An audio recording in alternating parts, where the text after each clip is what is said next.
Hi there, it's Heather, and this week I am in Oxford, England.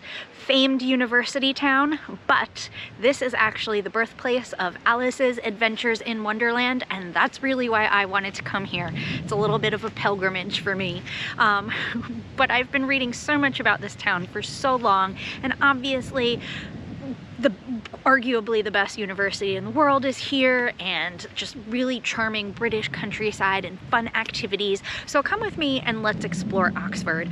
We're gonna learn about Alice in Wonderland, and there's gonna be a little bit of Harry Potter stuff thrown in there for those fans, but we're gonna check out the university, we're gonna go punting, we're gonna do a little pub situation and just see what makes this beautiful English countryside city so fantastic.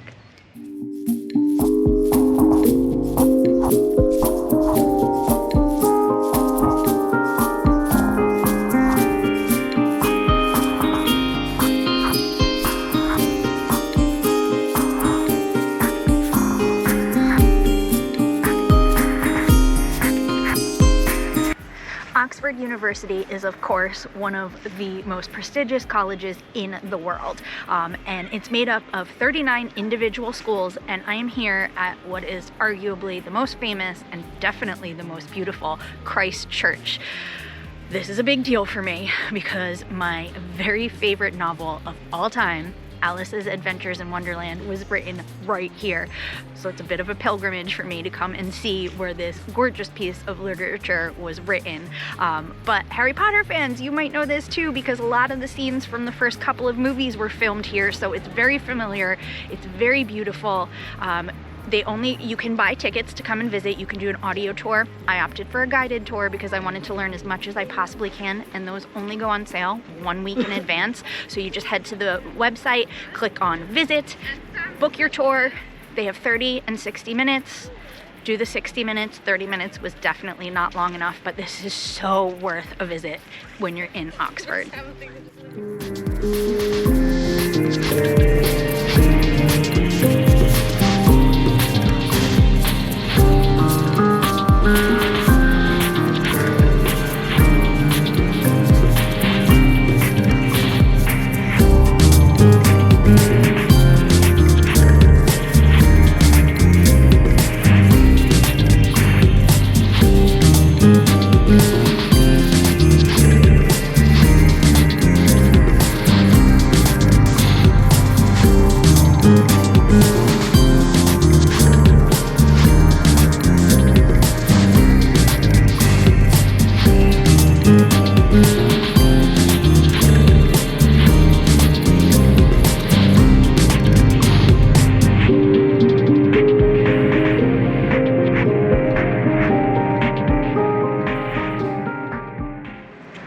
Very few people know that Alice was a real girl. Her dad was actually the dean at Christ Church, and when Alice lived at the college while her dad was at work, she would pop across the street to this little shop.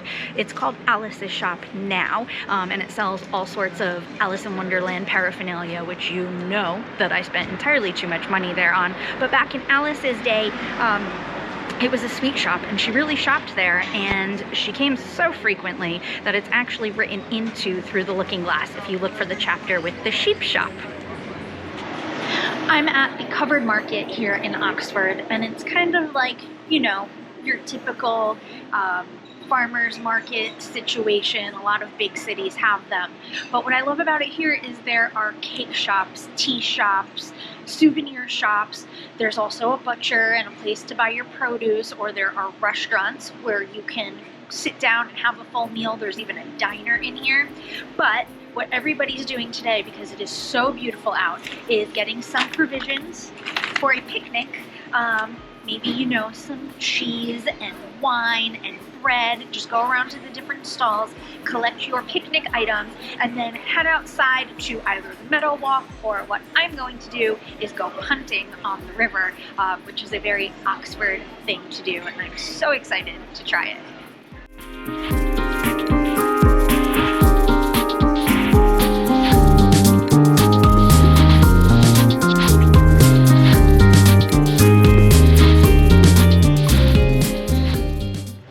I'm here on the Meadow Path Walk, which is this really beautiful dirt path. in the woods and along the meadows, along the river. It's a really peaceful place to stroll. It's very shaded. You'll find botanical gardens and places to just sit and watch the world go by. What I am about to do though is follow this path along to the boathouse where I can get a punt and partake in the traditional Oxford pastime. But I think when you're in Oxford, coming along the meadow path is a nice way to spend a half an hour and just taking a stroll and kind of getting out of the city and into nature. Let's talk about punting, because this is a very British countryside thing, and I had seen a show on it years ago and it just charmed me and I needed to do it when I came here. So we went to the Magdalen Bridge boathouse where you can rent a punt. You'll pay by a half an hour, but you can have it all day if you want. Most people will go and kind of have a group, and this is what you do for the afternoon with your friends. You can take a picnic, some sandwiches, we brought a bottle of wine, and just make an afternoon of it and enjoy a beautiful day on the river. Or if you're like me and convinced that you will in fact fall into the river should you try to punt, you can pay an extra £10 and hire a chauffeur. And so we rented a punt for a half an hour with a chauffeur. He was so lovely and he did all of the driving, so we didn't crash into the cliffs like everybody else around us. And we got to sit back, relax, have some wine, maybe a little bit of cheese, and he told us all about everything we were seeing. It was so pleasant on this sunny day, and I cannot recommend it enough. Well, that's the end of my day in Oxford, and I am so sad. I have been wanting to come here for 13 years and it did not disappoint. It is as beautiful and charming and historic and wonderful as I had hoped it would be. My only recommendation to you is to don't do what I did. Spend more than one day here. There are some beautiful hotels, or if you come in the summer, you can actually do a B&B situation at the dorms in Christchurch. So you get an idea of what it's like to be a student there, and you also get to have breakfast in the Great Hall, which inspired the Harry Potter cafeteria. So Harry Potter people, that's for you. But this city is so historic. There's medieval, and then there's Georgian, and then Victorian.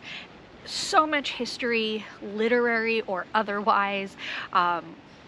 It's this beautiful countryside, but also modern city where you'll find coffee shops and anthropology and modern stores, and it's just this hodgepodge of everything wonderful. So do yourself a favor and come visit. Thank you so much for watching. I hope that you loved this city half as much as I did. I'm Heather, and I will see you next time. Bye.